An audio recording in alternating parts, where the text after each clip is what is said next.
ओम शांति। 15 अगस्त 2024 आज के बाबा के मधुर महावाक्य हैं। मीठे बच्चे, बाप आया है तुम्हें सच्ची स्वतंत्रता देने, जमघटों की सजाओं से मुक्त करने, रावण की परतंत्रता से छुड़ाने। प्रश्न है, बाप और तुम बच्चों की समझाने में मुख्य अंतर कौन सा है? उत्तर, बाप जब समझाते हैं तो मीठे बच्चे कहकर समझाते हैं, जिससे बाप की बात का तीर लगता है। तुम बच्चे आपस में भाइयों को समझाते हो, मीठे बच्चे नहीं कह सकते। बाप बड़ा है इसलिए उनकी बात का असर होता है। वह बच्चों को रियलाइज कराते हैं, बच्चों तुम्हें लज्जा नहीं आती, तुम पतित बन गए, अब पावन बनो। ओम शांति। बेहद का रूहानी बाप बेहद के रूहानी बच्चों को बैठ समझाते हैं। अब यह बेहद का बाप और बेहद के बच्चे ही जानते हैं, और कोई ना बेहद के बाप को जानते हैं, ना बेहद के बच्चे अपने को मानते हैं। ब्रह्मा मुख वंशावली ही जानते और मानते हैं, और कोई तो मान भी नहीं सकेंगे। ब्रह्मा भी जरूर चाहिए, जिसको आदि देव कहते हैं, जिसमें बाप की प्रवेशता होती है। बाप आकर क्या करते हैं? कहते हैं पावन बनना है। बाप की श्रीमत है अपने को आत्मा निश्चय करो। बच्चों को आत्मा का परिचय भी दिया है। आत्मा भ्रकुटी के बीच में निवास करती है। बाबा ने समझाया है आत्मा अविनाशी है, इनका तख्त यह विनाशी शरीर है। ये बातें तुम जानते हो कि हम सब आत्माएं आपस में भाई भाई एक बाप के बच्चे हैं। ईश्वर सर्वव्यापी कहना यह भूल है। तुम अच्छी रीति समझाते हो हर एक में 5 विकारों की प्रवेशता है, तो कई समझते हैं यह ठीक बोलते हैं, हम भाई भाई हैं तो जरूर बाप से वर्षा मिलना चाहिए। परंतु यहाँ से बाहर निकलते हैं तो माया के तूफानों में चले जाते हैं। कोई विरले ठहरते हैं। सब जगह ये हाल होता है। कोई थोड़ा अच्छा समझते हैं तो जास्ती समझने की कोशिश करते हैं। अभी तुम सबको समझा सकते हो। अगर कोई जास्ती अटेंशन नहीं देते हैं तो कहेंगे यह पुराने भक्त नहीं हैं। इन बातों को तो समझने वाले ही समझें। कोई नहीं समझते हैं तो फिर समझा भी नहीं सकते हैं। तुम्हारे पास भी नंबरवार है। कोई अच्छा आदमी होता है तो उनको समझाने के लिए ऐसे अच्छे को भेजा जाता है, शायद कुछ समझ जाए। ये तो जानते हैं बड़े आदमी इतना जल्दी नहीं समझेंगे। हाँ, ओपिनियन देते हैं, इनकी समझानी बहुत अच्छी है। बाप का परिचय पूरा देते हैं, परंतु खुद को फुर्सत ही कहाँ है। तुम कहते हो बेहद के बाप को याद करो तो विकर्म विनाश हो। अभी तुम समझते हो बाप डायरेक्ट हम आत्माओं से बात करते हैं। डायरेक्ट सुनने से तीर अच्छा लगता है, वह बीके द्वारा सुनते हैं। यहाँ परमपिता परमात्मा ब्रह्मा द्वारा डायरेक्ट समझाते हैं। हे बच्चों, तुम बाप का कहना नहीं मानते हो। तुम सब तो कोई को ऐसे नहीं कह सकेंगे ना। वहाँ तो बाप नहीं है, यहाँ बाप बैठे हैं। बाप बात करते हैं, बच्चे तुम बाप की भी नहीं मानेंगे। अज्ञान काल में भी बाप की समझानी और भाई की समझानी में फ़र्क पड़ता है। भाई का इतना असर नहीं पड़ेगा जितना बाप का असर पड़ेगा। बाप फिर भी बड़ा हुआ ना तो डर रहेगा। तुमको भी बाप समझाते हैं, मुझ अपने बाप को याद करो। तुमको शर्म नहीं आती? तुम घड़ी घड़ी मुझे भूल जाते हो। बाप डायरेक्ट कहते हैं तो वह असर जल्दी पड़ता है। अरे बाप का कहना नहीं मानते हो? बेहद का बाप कहते हैं यह जन्म निर्विकारी बनो, तो 21 जन्म निर्विकारी बन पवित्र दुनिया का मालिक बनेंगे। ये नहीं मानते हो? बाप के कहने का तीर कड़ा लगता है। फर्क तो रहता है। ऐसे भी नहीं है कि सदैव नए नए से बाबा मिलते रहेंगे। उल्टे सुल्टे प्रश्न करते हैं, बुद्धि में नहीं बैठता, क्योंकि यह है बिल्कुल नई बात। गीता में श्री कृष्ण का नाम लिख दिया है, वह तो हो नहीं सकता। अभी ड्रामा अनुसार तुम्हारी बुद्धि में बैठा है। तुम बच्चे भागते हो हम बाबा के पास जाएं, डायरेक्ट मुरली सुने। वहाँ तो भाइयों द्वारा सुनते थे, अब बाबा से सुने। बाप का असर होता है। बच्चे बच्चे कह बात करते हैं। बच्चे, तुम्हें लज्जा नहीं आती? बाप को याद नहीं करते हो? बाप के साथ तुम्हारा प्यार नहीं है। कितना याद करते हो? बाबा 1 घंटा। अरे, निरंतर याद करेंगे तो तुम्हारे पाप कट जाएंगे। जन्म जन्मांतर के पापों का बोझा सिर पर है। बाप सम्मुख समझाते हैं, तुमने बाप को कितनी ग्लानि की है। तुम्हारे ऊपर तो केस चलना चाहिए। अखबार में कोई के लिए ग्लानि लिखते हैं तो उस पर केस करते हैं ना। अब बाप स्मृति दिलाते हैं, तुम क्या क्या करते थे। बाप समझाते हैं, ड्रामा अनुसार रावण के संग में यह हुआ है। अब भक्ति मार्ग सब पूरा हुआ, पास्ट हो गया। बीच में कोई रोकने वाला तो होता नहीं। दिन प्रतिदिन उतरते उतरते तमो प्रधान बुद्धि बुद्धू हो जाते हैं। जिसकी पूजा करते हैं उनको ठिक्कर भित्तर में कह देते हैं। इसको कहा जाता है बेहद की बेसमझी। बेहद के बच्चों की बेहद की बेसमझी। एक तरफ शिव बाबा की पूजा करते हैं, दूसरे तरफ उस बाप को ही सर्वव्यापी कहते हैं। अभी तुमको स्मृति आई है इतनी बेसमझी की, जो बाप की ग्लानि कर दी है। अब तुम बच्चों ने समझा है तो अब पुरुषार्थ कर रहे हो बेगर टू प्रिंस बनने का। श्री कृष्ण सतयुग का प्रिंस, उनके लिए फिर कहते 16,108 रानियां थी। बच्चे थे। अभी तुमको तो लज्जा आएगी। कोई पाप करते हैं तो भगवान के आगे कान पकड़कर कहते हैं, हे भगवान, बड़ी भूल हुई, रहम करो, क्षमा करो। तुमने कितनी बड़ी भूल की है। बाप समझाते हैं, ड्रामा में ऐसा है, जब ऐसे बनो तब तो मैं आऊं।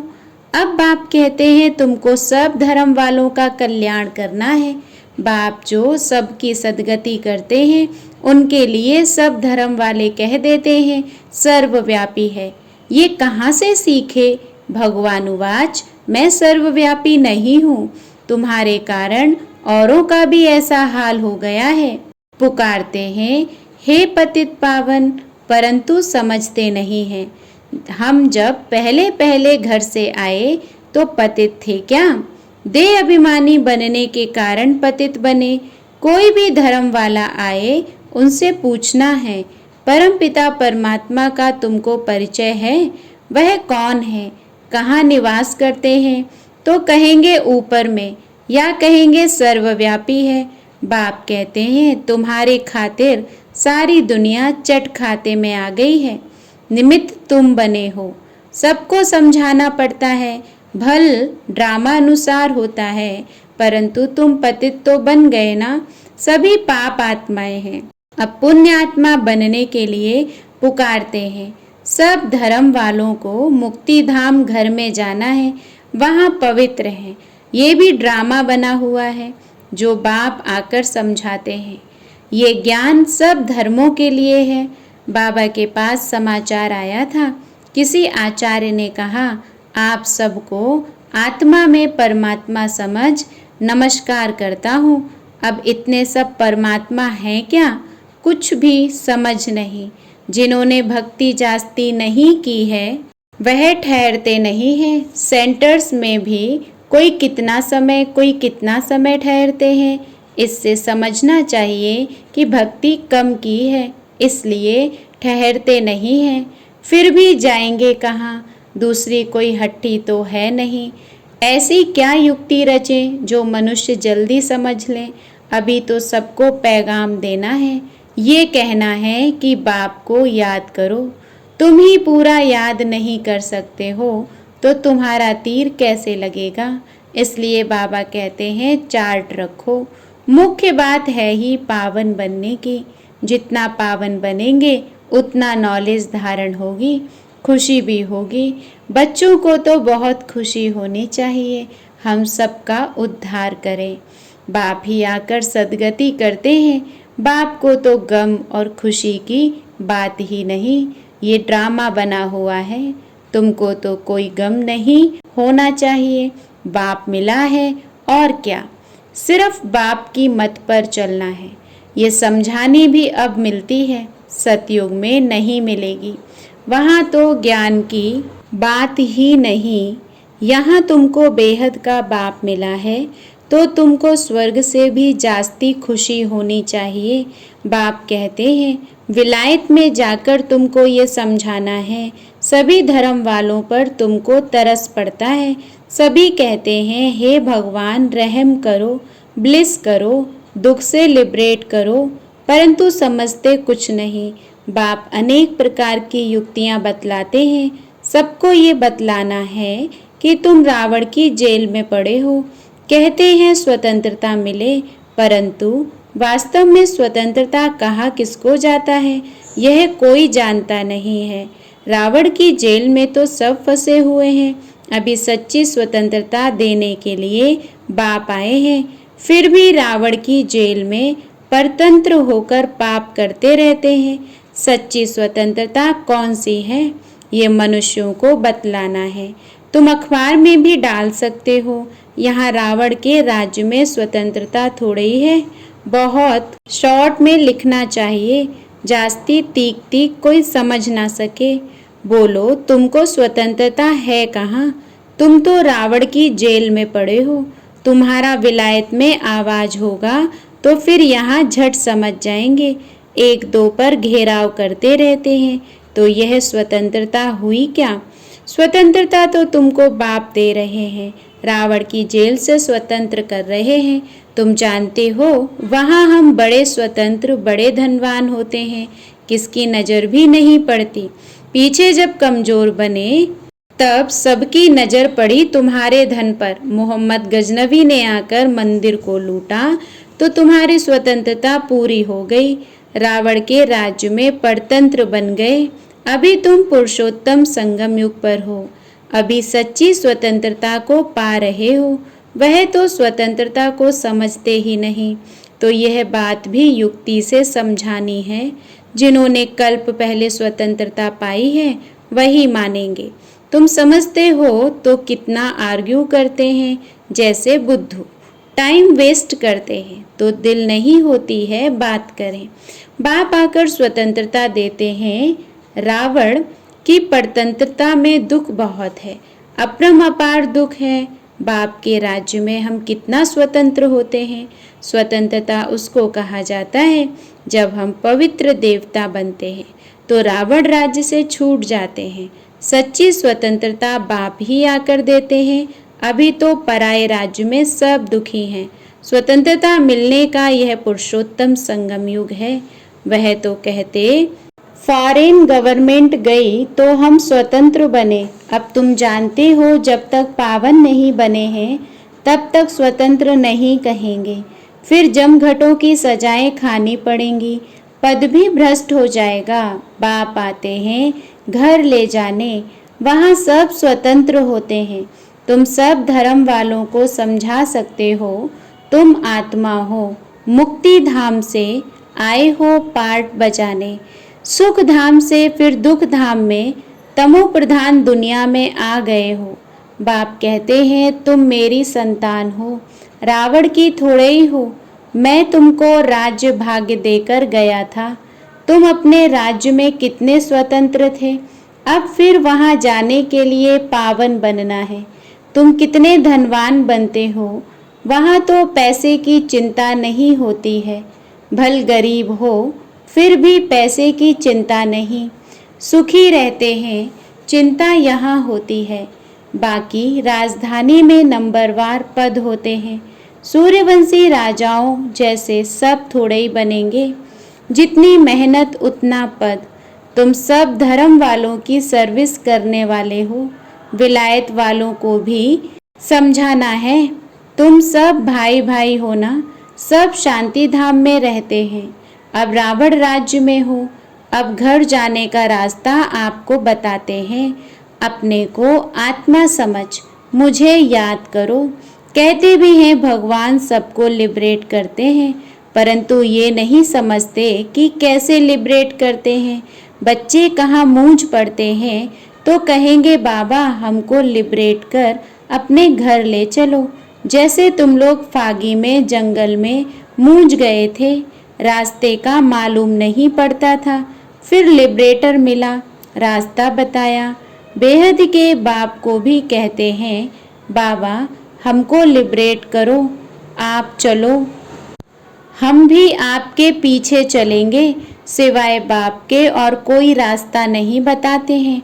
कितने शास्त्र पढ़ते थे, तीर्थों पर धक्के खाते थे, परंतु भगवान को नहीं जानते तो ढूंढेंगे फिर कहाँ से।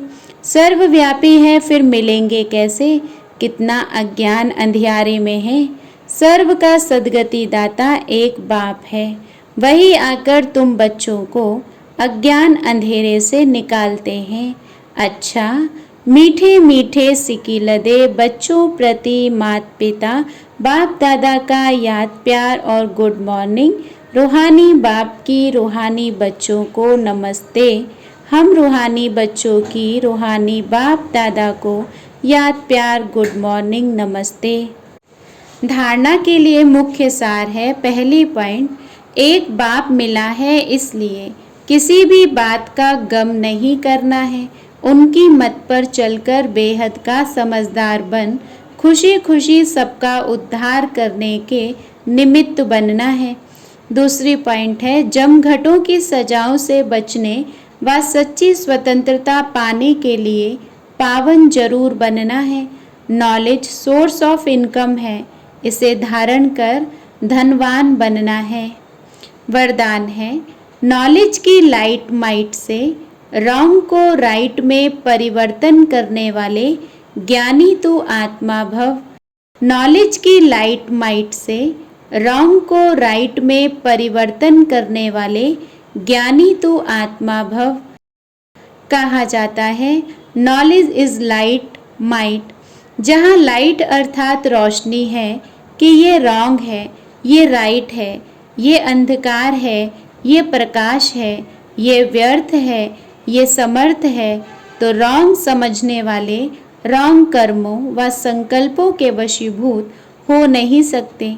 ज्ञानी तो आत्मा अर्थात समझदार ज्ञान स्वरूप कभी ये नहीं कह सकते कि ऐसा होना तो चाहिए, लेकिन उनके पास रॉन्ग को राइट में परिवर्तन करने की शक्ति होती है। स्लोगन है, जो सदा शुभ चिंतक और शुभ चिंतन में रहते हैं वह व्यर्थ चिंतन से छूट जाते हैं। जो सदा शुभ चिंतक और शुभ चिंतन में रहते हैं वह व्यर्थ चिंतन से छूट जाते हैं। ओम शांति।